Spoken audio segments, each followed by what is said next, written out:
Nous allons étudier maintenant le Shevi, la 7e montée de Parashat Vayechi, dans le cadre du Bet Midrash Hillel, Bet Midrash fondé à la mémoire du Rav Hillel Pevzner, c'est Chrono Livracha.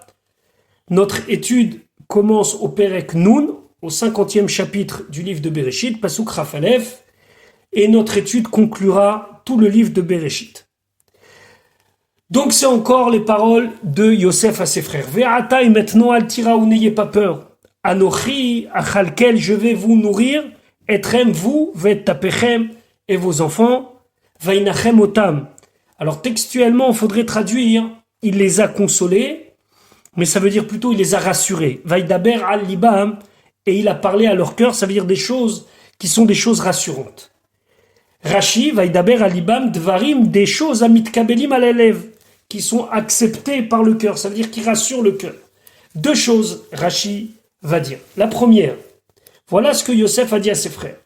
Ad shelo yeradtem lechan, jusqu'à que vous soyez descendus ici. Hayu meranenim alay, on parlait sur moi, on colportait sur moi. Shani evet, que je suis un simple esclave. Al yetrem, grâce à vous, noda, on a su Shani ben chorim, que je suis d'une famille de gens libres. Veimani oreg etrem, et si je vous tue, qu'est-ce qui va se passer? Mahabriot omrot, qu'est-ce que les gens vont dire? Kachel bachurim ra, il a vu un groupe de jeunes hommes, venishtabach bahem, et il s'est glorifié par eux, ça veut dire il s'est inventé une histoire. Ve'amar, il a dit achayem, ce sont mes frères. Ve'ilbesof aragotam, et finalement il les tue. Yesh lecha ach sheoreg et echav, tu connais un frère qui tue ses frères, donc je ne peux pas vous tuer. Deuxième explication de Rachid, davar acher, Asara nerot lo yachlu lechabot nerechad. 10 bougies n'ont pas pu éteindre une bougie. Sous-entendu, vous 10, vous n'avez pas réussi à m'éteindre. Alors, à plus forte raison qu'une bougie ne peut pas éteindre 10 bougies. Et donc, moi tout seul, je ne pourrai jamais vous faire de mal. Ainsi dit la Gemara Megillah. Pasuk Chav Bet. Vayeshev Yosef v'Mitzrayim. Yosef s'est installé en Égypte, où Bet Aviv, lui, et toute la maison de son père. Vaïchi Yosef, Yosef, il a vécu Mea Vaeser Shanim, 110 ans. Le Pirkei des Rabbi Eliezer explique que Yosef devait vivre 120 ans. Pourquoi il en a vécu que 110? On lui a enlevé 10 années de sa vie. Pourquoi?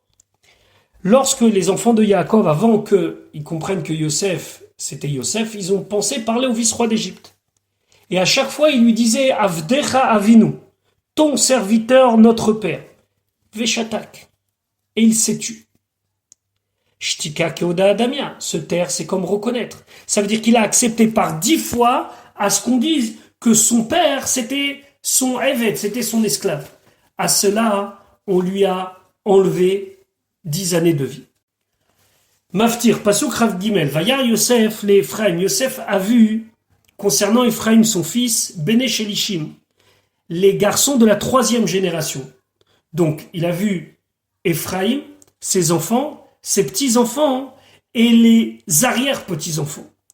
Puisque Gam, Bene Machir, Ben Menaché, même les enfants de Machir, fils de Menaché, Yuldo al-Birke Yosef, ils ont grandi sur les genoux de Yosef. Donc, 3 générations, Menaché, Machir et Bene Machir. Donc pour Yosef, ce sont ses arrière-petits-enfants.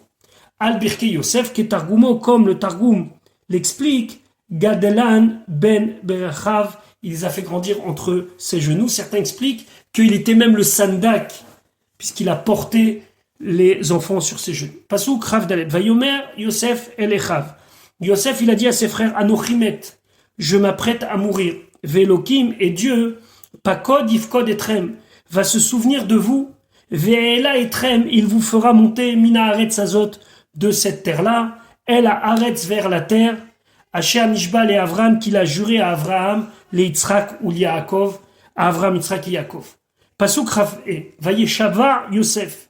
Et il les a fait jurer Yosef et Bnei Israël, les enfants d'Israël, les morts en disant Pakod, Yifkod, Elokim Etrem, lorsque Dieu se souviendra de vous, Ve'alitem et Atzmota, et vous allez faire monter mes ossements miser d'ici.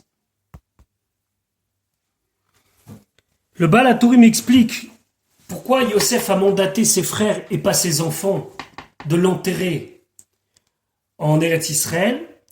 Alors le Baal HaTurim dit il faut comprendre que Yosef va être enterré à Shrem, et c'est à Shrem qu'il a été pris à son père. Alors c'est comme s'il disait à ses frères, vous allez faire que la boucle soit bouclée. De Shrem, vous m'avez pris, de la ville de Shrem, vous m'avez pris, et là-bas, vous allez m'enterrer. Les termes de Pakod, Ifkod, qui reviennent dans le Pasuk Rav Dalet et dans le Pasuk Rafé, c'est comme une espèce de code. Yosef les a prévenus que vous ne pourrez pas sortir d'Égypte avant que le temps soit arrivé. Et le temps arrivera lorsque le libérateur viendra et vous dira Pakod, Ifkod, Dieu s'est souvenu de vous. Comme ça, Targum Yonatan ben Uziel explique. D'autres expliquent qu'il les a fait jurer aussi que tant que Dieu ne se sera pas souvenu de eux, ils ne vont pas essayer d'être doché et taquet, ça veut dire de forcer le temps de la libération, et qui devrait rester un certain temps, 210 ans, jusqu'à la libération. Pasuk Rava, Vayamot Yosef, Yosef est mort, Ben Mea Vaeser Shanim à l'âge de 110 ans. Vayachantu Oto, et ils l'ont momifié. Vayisem Ba'aron, il a été placé dans un sarcophage, Bemitzraïm, en Égypte. Dans la Gemara Sota, c'est marqué qu'ils lui ont fait un sarcophage en fer et ils l'ont fixé dans un endroit dans le Nil pour que la bracha de Yosef continue à être dans le Nil.